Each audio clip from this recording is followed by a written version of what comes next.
T-H-A or the B, yeah, yeah.เธอ baby ผมแม่ผู้สาวคนนี้อายุตอนนั้นละจากขวบจากปีคือเป็นตาฮักเป็นตาแพงกับอิลีจะมีแฟนละบ่หรือว่ายังบ่ทันมี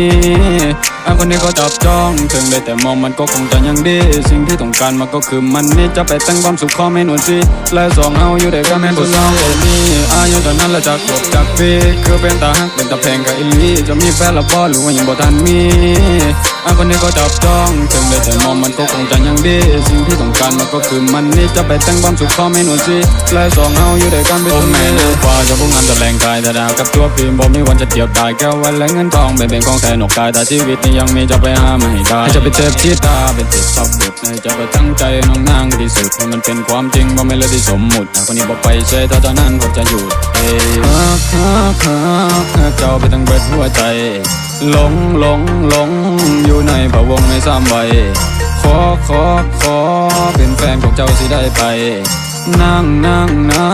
ก็ได้บอกให้เจ้านั้นเปิดใจหัวใจของอายฝากไว้กับน้องนางแต่ได้หักกันแล้วบ่ว่าจะจืดจางโดนเสียวันเลิกคบจะหยุดไปตำนานจะบอกหักไปแบบนี้จนว่าเจ้านั้นลำคาญขอเลยแบบบอนี่น้องคนดีคือที่หนึ่งถ้ามีไปเข้ามาบ่มีวันจะเป็นอื่นเป็นคนที่สู้พาบ่แม่นคนที่ทะลึ่งอย่านะหากับเขาละไอ้คนนี้นั่นก็แม่ผู้สาวคนนี้อายุตอนนั้นละจากขวบจากปีคือเป็นตาฮักเป็นตาแพงกับอิลีจะมีแฟนละบ่หรือว่ายังบ่ทันมี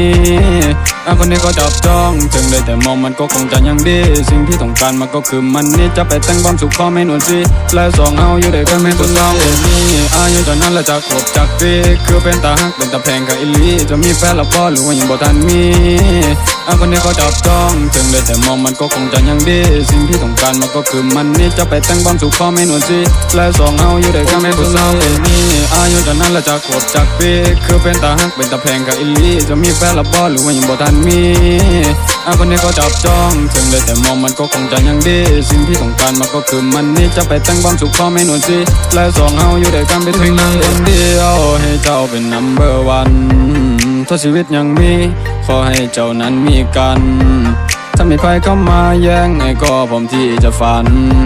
บ่มีวันที่จะหายและจะอยู่เป็นนิรันดร์เย่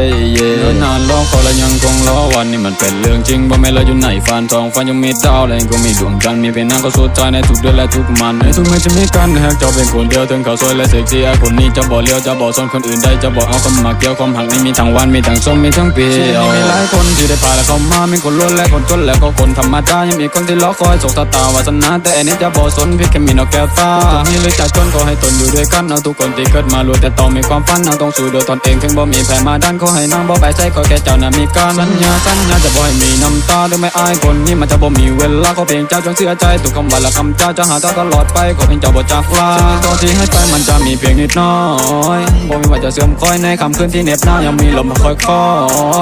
คงว่าจะบ่พอแม่ผู้สาวคนนี้อายุตอนนั้นละจากขวบจากปีคือเป็นตาฮักเป็นตาแพงกับอิลีจะมีแฟนละบ่หรือว่ายังบ่ทันมีคนนี้ก็จับจ้องถึงได้แต่มองมันก็คงจะยังดีสิ่งที่ต้องการมันก็คือมันนี่จะไปแต่งความสุขขอเมนูสิและสองเอาอยู่ด้วยกันเป็นผู้สาวคนนี้อายุตอนนั้นละจากขวบจากปีคือเป็นตาฮักเป็นตาแพงกับอิลีจะมีแฟนละบ่หรือว่ายังบ่ทันมีคนนี้ก็จับจ้องถึงได้แต่มองมันก็คงจะยังดีสิ่งที่ต้องการมันก็คือมันนี่จะไปแต่งความสุขขอเมนูสิและสองเอาอยู่ด้วยกันเป็นตรงนี้